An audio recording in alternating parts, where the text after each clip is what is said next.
Hello everyone and welcome back to my channel. So today I wanted to go over something with you guys, and that is the concept of change. Um, a lot of the times I know that I have had negative connotations associated with the word change in my mind for the longest time. And I was always so defensive of people trying to change me that I couldn't see, I couldn't decipher the constructive, honest criticism coming from a place of love and the harsh, negative um, judgments on your character. Those are two different types of ushers for change. And I, for the longest time, um, was afraid of them, for one, and fought against them. And the realizations I've been coming to over the last few weeks have been really eye-opening into my own behavior. Has nothing to do with anybody. Well, it has a lot to do with other people because it's how others see me. Nobody sees me the way I see me. And for the longest time, I just associated with myself, that everybody could see who the real me. Everyone could see me for who I am, because that was my true intention. Yet my delivery was always off. It's been like when people, I hear this a lot, is basically anytime I meet somebody new, they have already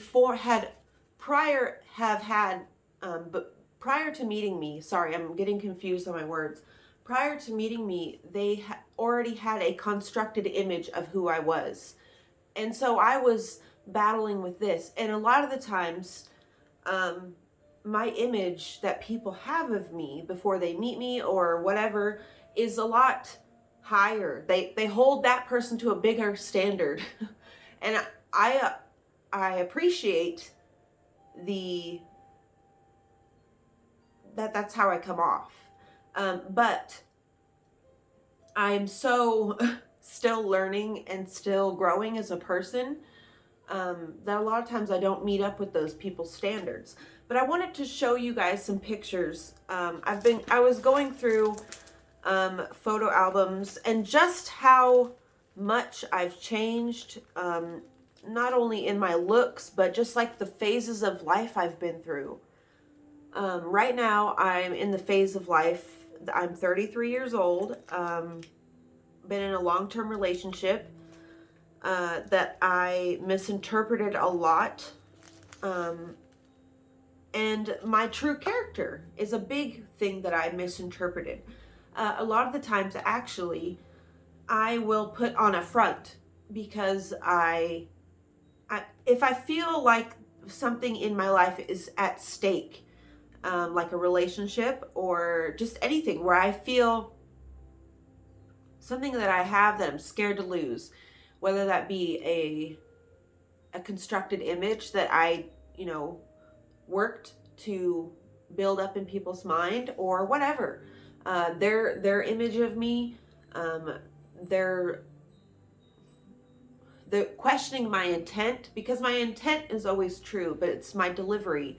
And it's when I let my mind take over that's where the wedge is dropped. It's like, okay, so you're gonna try to. So let me explain this to you. Okay, so here I am. This is a picture of me and my family. These are my cousins, and let's see.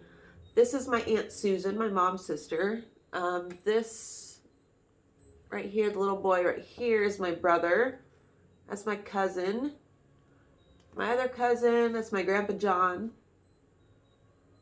But here I am, 7 years old. Okay, you can see my personality. I'm like right at the forefront. I'm like loud and proud of who I am. I've always been that way.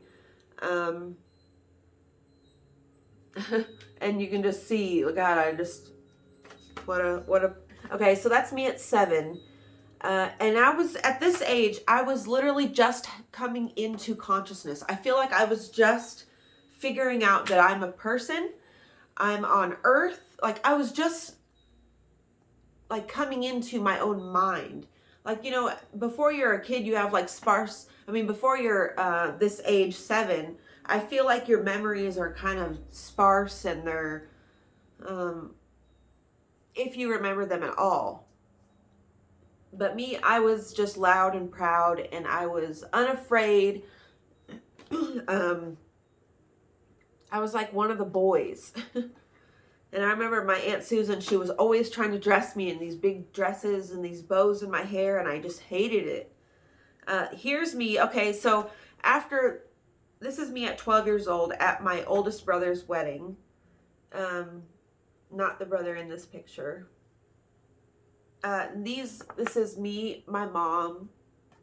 That's my brother, my mom, me, Dorothy, and my sister Emily, my oldest sister, and then she's holding her son Andrew, the boy that was living with me for a while. This was after I started to kind of develop a perceived identity through other people's vision. It's like other people, I was becoming what other people wanted me to be, is basically what I'm saying. And I wasn't happy. And very shortly after this is when I rebelled and became Gothic. And you know, I changed a lot through that point of time. And then right here at, you know, when I started to have kids, I met, you know, I was freshly out of the mental institution, and like I had literally been out for like a few months, and I got married and I moved away. And so I didn't have time to actually think about what I had done and what I was doing and the role I was playing, because it was a role. I was pretending to be somebody that I just wasn't. I was pretending, and every once in a while I catch myself getting caught up in this role that I have in my mind of who I think I should be. It's like my ego. It's like whoever they think I should be, the proverbial saying like my ego and other people who don't know me at a intimate level, or a personal emotional level, I get caught up in these roles of who I think I have to be and who I think I should be based on everything else.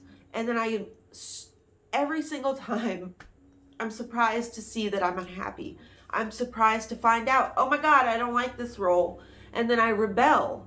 And then I feel like I have to rebel to protect what's still there of me. And all the while, I'm telling myself these things. So here's me.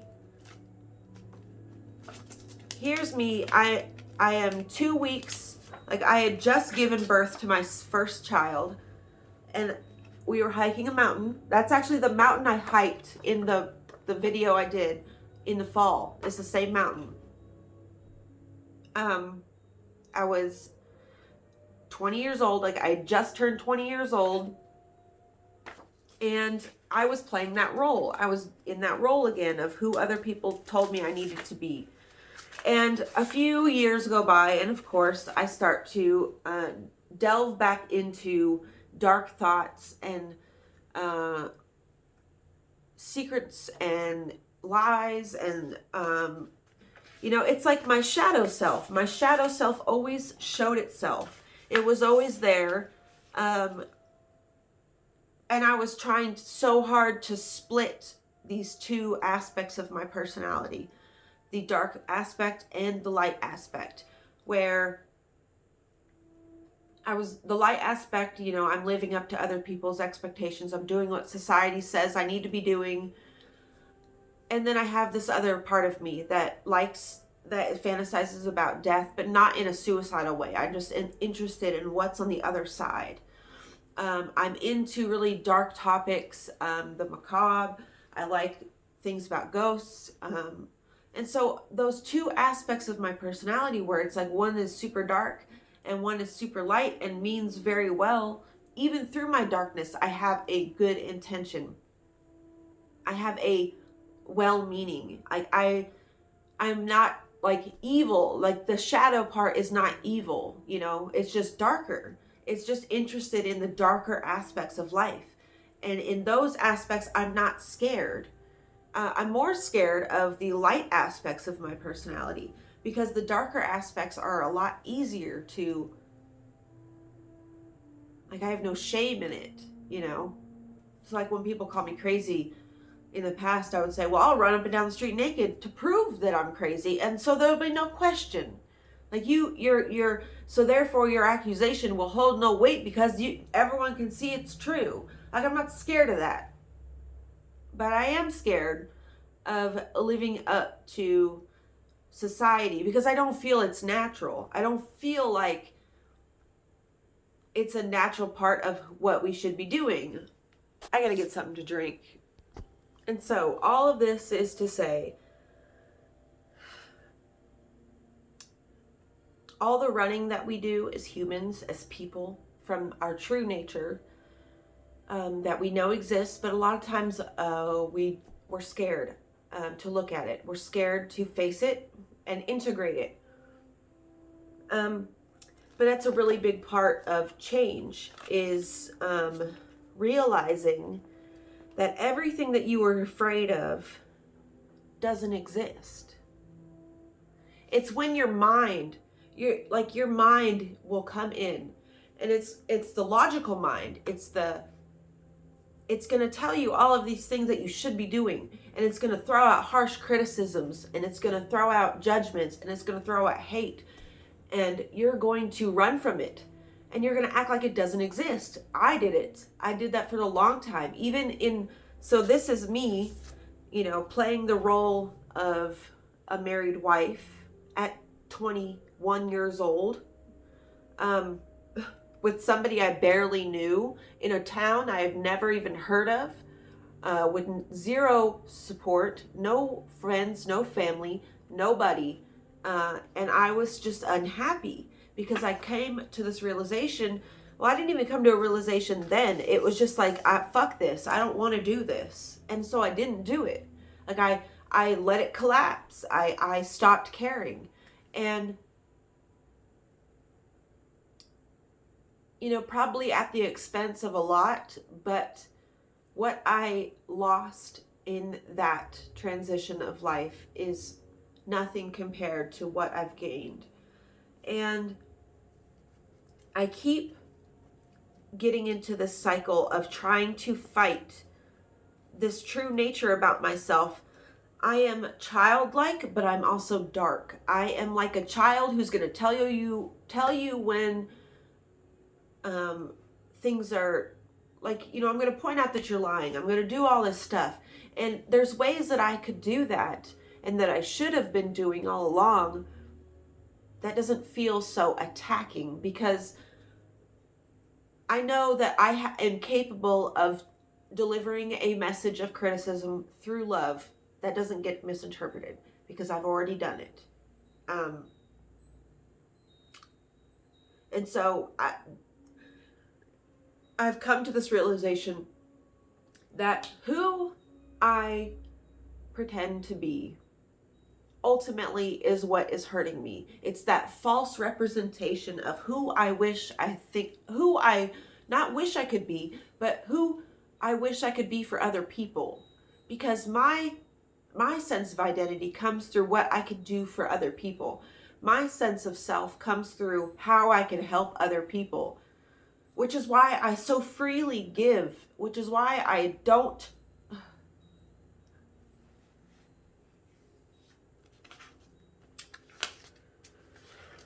which is why when people tell me that I only care about superficial things is such an attack, because it's not true. It's more of like my sense of identity is the giver, the person who stands up for things, who never settles for just one answer. Like, I need 4 or 5 answers. And I have to realize that people don't work that way. Other people do not work that way. They just don't. And when I come to them with my beliefs, because I'm so sure of them and I'm so strong in that stance, it comes off as different than what I want it to. And so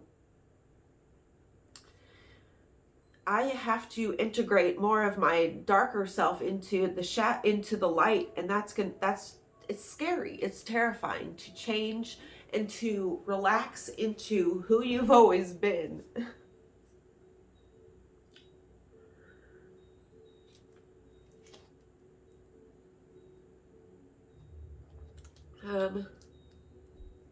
So yeah, I just wanted to make this video and let you guys know what's going on inside my head, where I've been at.